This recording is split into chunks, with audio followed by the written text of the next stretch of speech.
gentlemen, and this, I think, will appeal. We opened our show the other day, and now again with what you call what is of the moment. I tell you all the time that I deal in nostalgia, but I dabble greatly in what is of the moment, and the rock adherents out there, the rock addicts, would love to be reminded that in such magazines as Metal Mania, that one of the facts of life is that a young man named King Diamond has sold so far, and he's from Denmark, 150,000 albums, LPs, cassettes. He's a man with a very royal-sounding name, Keith, and that his name is King Diamond. And King, can I shake your hand and say that it's hello. It's a pleasure. And so let me ask you first of all, your main market, I think, is in America, not even in Denmark, based on a few of my friends here who know your stuff, right? America's our main market, and then Germany, Holland, Belgium. Right. But Denmark is so tiny, we don't actually have a heavy metal scene there. Nothing like that, huh? No. Could I ask you, when you were born, what name was on your birth certificate? Was it King Diamond on the birth certificate? Yeah. You serious? Yeah. You believe that, Keith? No. You don't? What do you say, Ed? Could be. Ed is a policeman from Irvington, New Jersey. He's the rapping policeman. He's going to make an album soon, too. So this is King Diamond. So would you, if I went to Denmark, would you show me around? Sure, anytime. Where would you take? Where would you take Keith? We'll get around to music, and where would you take Keith and Ed and me if we went? Copenhagen. Through Copenhagen, right? Well, you would have to see the Little Mermaid. Right. You have to see Tivoli. Tivoli Gardens. That's an If you go over, amusement. you might be King Joe, too. How about a performance of Hamlet? You could watch that at Kronborg, yeah, the old castle. Right. Was he was the Prince of Denmark?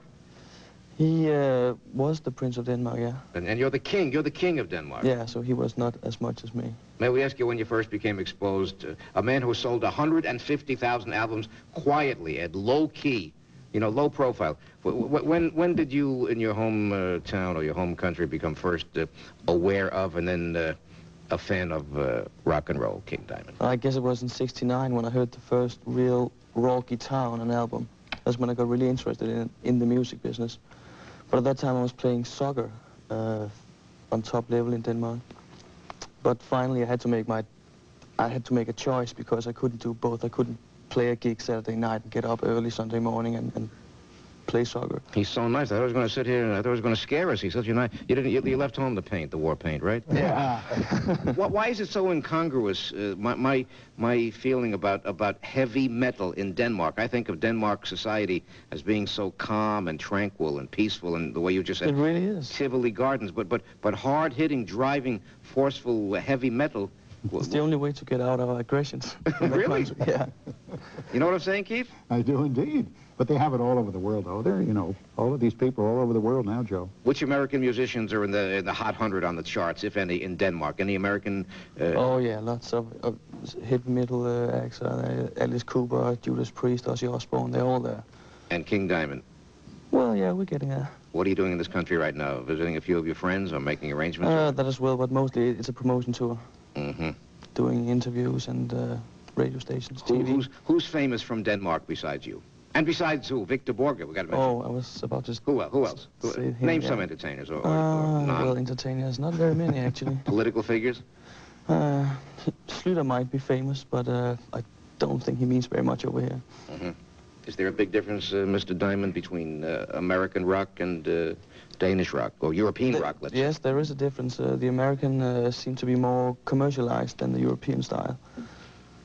The European style is like you have it's a raw sound that the European bands have got than the American bands. King Diamond, what do you have on your belt there? What is that?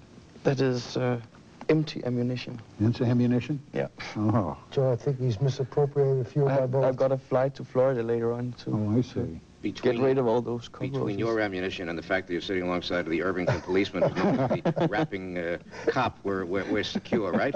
Yeah. Now, King Diamond's concept is so interesting, but it's so what's the word? Contradictory. Heavy metal rock music with classical influences for discriminating audiences. It sounds impossible to me, but how do you make that happen? It's horror. You break it down. The show, yeah. The lyrics on the new album is one concept horror story from the beginning to the end. You know, it's never been done before in that way. And our show is very, very, there's a lot of things going on, and we really try to scare the audience. How many in your group? We're 5 people in the group. We got 2 guitarists, a drummer, a Let bass me player, do and then a I sing. little bit of one of this man's records. I can only tell you that everybody says to me, Joe, you got to meet King Diamond. He's got a retinue there of beautifully dressed people, and I'm sure that they're well paid from your royalties, right? Oh, yes. You're supporting a lot of people, you know that? I know that. A little bit of King Diamond and the new release, or the current release, and it goes like this, and I'll say it again, a big, big seller, this time without his makeup. I'm not going to scare anybody, just a touch of King Diamond.